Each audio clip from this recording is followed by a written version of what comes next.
Hello and welcome back to Bible Wits Bible Corner. Today we're going to pick back up in Acts. We're going to start chapter 15 and I'm going to read verses 1 through 7, starting with the English Standard Version. But some men came down from Judea and were teaching the brothers, unless you are circumcised according to the custom of Moses, you cannot be saved.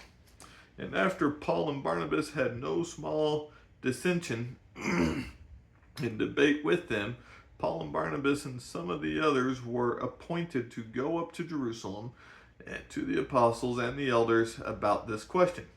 So being sent on their way by the church, they passed through both Phoenicia and Samaria, describing in detail the conversion of the Gentiles, and brought great joy to all the brothers. When they came to Jerusalem, they were welcomed by the church and the apostles and the elders, and they declared all that God had done with them.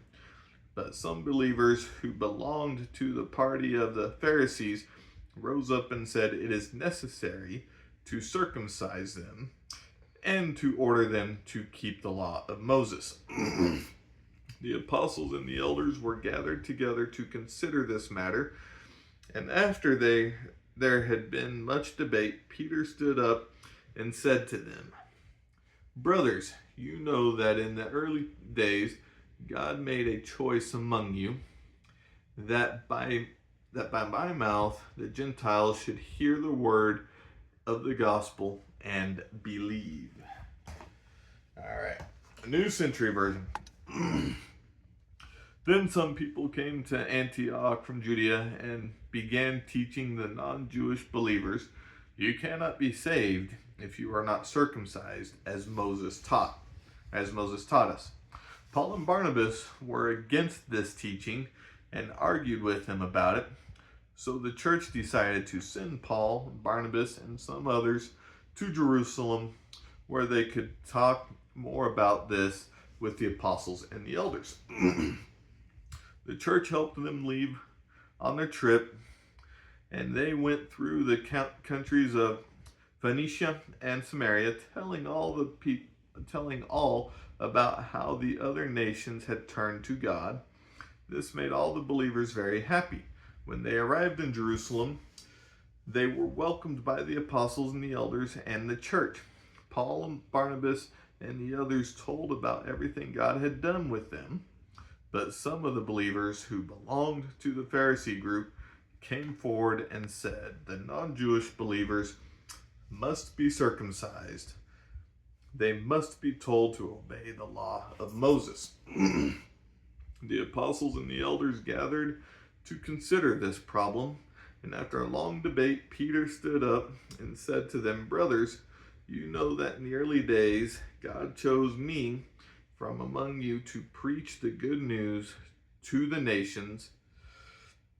They heard the good news from me and they believed." Okay, so again, we got quite a bit more division here. And this division is finally getting back to Jerusalem, where people thought that, okay, if the apostles could make this decision, then that is what we will follow. Well,